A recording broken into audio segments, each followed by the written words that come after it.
लड़की बड़े आराम से अपने घर से निकली और उसके बाद वो चलते-चलते ये समझ ही नहीं पाई क्योंकि उसने अपने कान में लीड जो लगा रखी थी और गाना सुनते-सुनते वो निकल जाती है कुछ दूर और उन गानों की धुन से मस्ती में जा रही लड़की जवान थी, सुंदर थी, लेकिन धीरे-धीरे वो ये किसी लड़के के जब प्रेम जाल में फँसी थी, वो लड़का अपने दोस्त को ये सारी बात बताता है, उसके बाद फिर वो वहाँ से लेकर उसको गाड़ी पे बैठाता है अपनी बाइक पर और फिर निकल जाता है।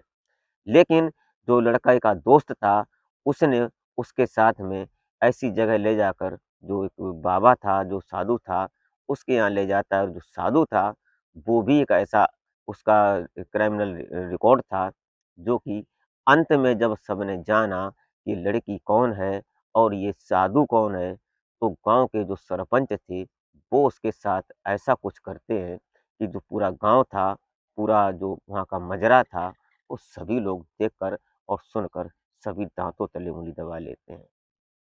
कहानी बड़ी मार्मिक है, इंटरेस्टिंग कहानी है और एक ऐसी शुरुआत और सोच की कहानी है कि आप इस घटना को अंत तक ज़रूर वॉच कीजिएगा।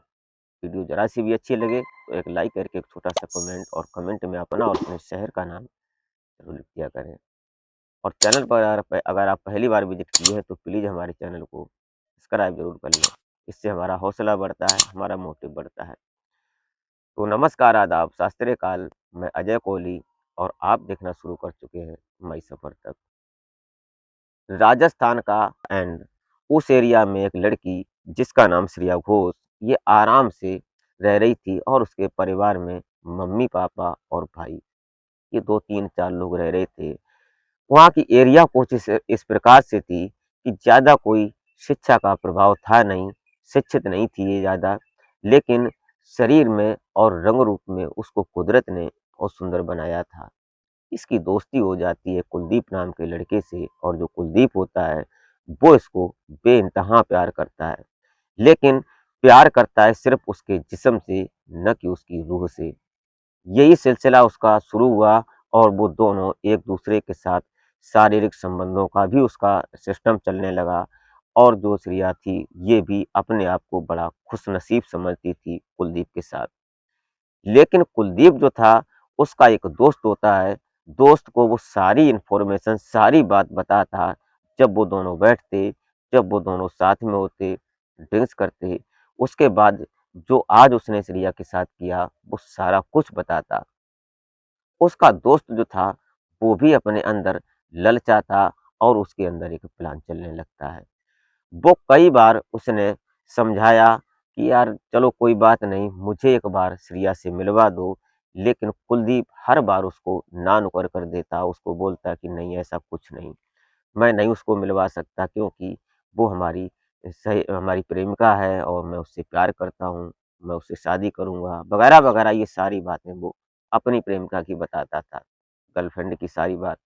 लेकिन एक दिन उसने प्लान किया कि क्यों ना कुलदीप को छोड़कर श्रेया को अपने साथ लिया जाए और फिर ये सारा कुछ हम करेंगे।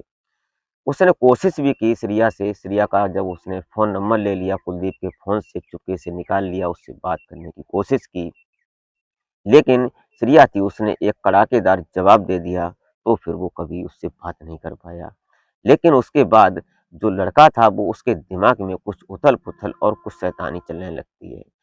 वहीं पर कुछ दूरी पर एक बाबा रहता था साधु और साधु के पास वो जाता है, साधु से 2-4 दिन तो जाता है उसके आश्रम पर जो उसने कुटी बना रखी थी, वहाँ जाता पीपल के पेड़ के नीचे सफाई करता, पत्तों की झाड़ू लगाता। लेकिन वो अक्सर जो साधु था बाबा, वो ये बात नोट करता कि लड़का रोज़ आता है, सफाई करता है, लेकिन उसने हमसे कुछ कहा ही नहीं आज तक।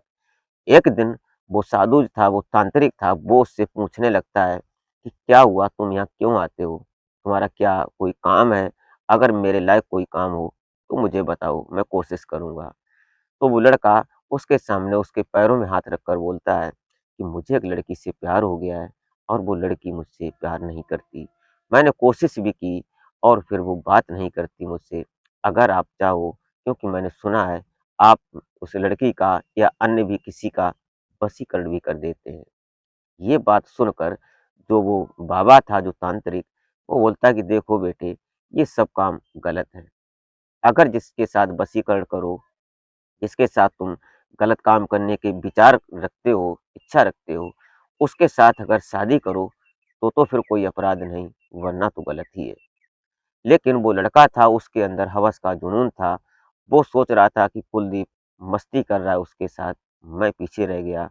भले ही वो मेरा दोस्त है, लेकिन उसको उससे गद्दारी जो करनी थी, ये बात उसने अपने अंदर सोच रखी थी, लेकिन अपने नम्रता से, अपने नम भाव से उस तांत्रिक को वो मोह लेता है।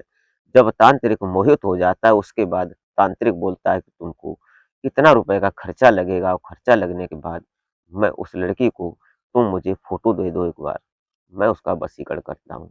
लेकिन फ़ोटो से ज़्यादा अच्छा रहेगा अगर तुम उसको हमारे पास लेकर आ जाओ। ये जब दोनों का, उस तांत्रिक का और उस लड़के का विचार बनता है, उसके बाद उसने कहा कोई बात नहीं, मैं 2-1 दिन में प्लान करता हूँ और मैं उस लड़की को तुम्हारे यहाँ कुटी पर लेकर आता हूँ। और ऐसा ही हुआ, कुलदीप से उसने, कुलदीप के साथ बैठा था, उसके साथ ड्रिंक्स कर रहा था, फिर उससे भी बात करता है। तो कुलदीप अपनी जो प्रेमिका थी रिया, जो गर्लफ्रेंड थी, उससे बात करता है और उसी वक़्त उसी के फ़ोन से ये भी लड़का बात करता है। जब ये दोनों बातचीत करते हैं तो उसने कहा कि जब नशे में हो जाते हैं दोनों, उसके बाद जो ये कुलदीप होता है बोल देता है कि कभी अगर मैं ना आ पाऊँ, अगर मैं इसको भेज दूँ तो तुम चली आना, क्योंकि ये हमारा पक्का आड़ी है, पक्का दोस्त है। यह बात सुनकर वो जो रिया थी, ये भी सोच रही थी चलो कोई बात नहीं, है तो आखिर में उसका दोस्त ही। लेकिन इसी बात का फ़ायदा उठाया उसने अगले दिन, और वो उसके फ़ोन करता है अपने फ़ोन से और वो बोलती है कि आ जाओ मैं चलती हूँ। लेकिन ये श्रेया नहीं समझ पाई कि आज मेरे साथ क्या होने वाला है। वो उसको ले जाता है बाइक पर बैठाकर, लेकिन वो सीधा जाता है उस तांत्रिक के पास और वहाँ जाकर जब उससे सारी बात बताता है, क्योंकि बात तो उसने पहले बता रखी थी। जब उस लड़की को वो तांत्रिक देखता है, तो फिर बोलता है कि ऐसा करो, तुम अब बाहर जाओ, मैं इसके साथ तुम्हारा वशीकरण करता हूँ। लेकिन जैसे ही वो श्रेया जो थी अंदर कुटी में जाती है और जो उसका दोस्त था, दोस्त का जो दोस्त था, वो बाहर बैठा हुआ देख रहा था। लेकिन जब अंदर की प्रक्रिया उसको समझ में आती है कि ऐसा तो नहीं, क्योंकि उसके पास भी एंड्रॉइड फ़ोन था। अक्सर वो सुनता था कि जो साधु बाबा होते हैं, तांत्रिक होते हैं, वो महिलाओं के साथ गलत करते हैं। इसलिए वो सतर्क था और एकदम होशियार भी बैठा था।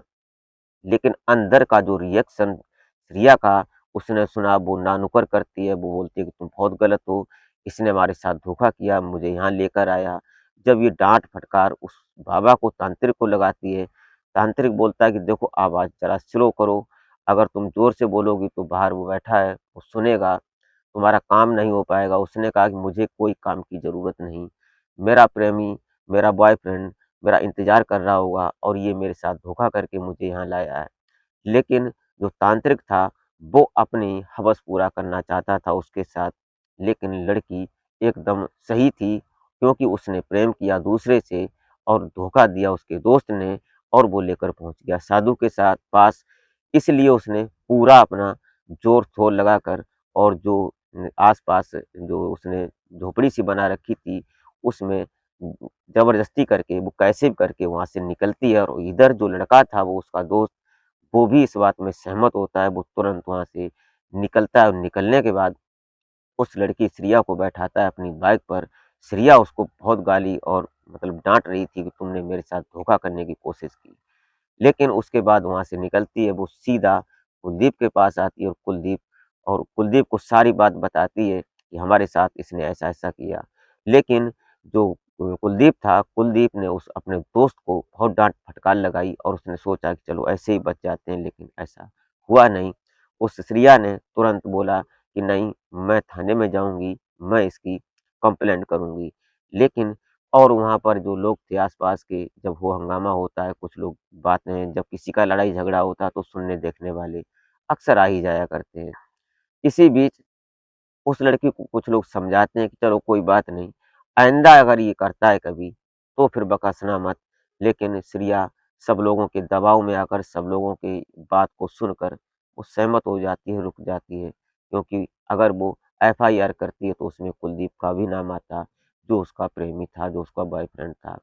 इसलिए वो फिलहाल बच जाता है, लेकिन आइंदा कभी कुलदीप ने उस दोस्त को अपने अपने पास नहीं झकने दिया और फिर जो श्रेया थी और कुलदीप दोनों अपने जैसे गर्लफ्रेंड बॉयफ्रेंड थे, वो सब इनकी कहानी आगे चलने लगती। दोस्तों कभी-कभी ऐसा भी होता है, बाबाओं के चुंगल में न पड़ें और अंधविश्वास से ज़रा बचकर रहें।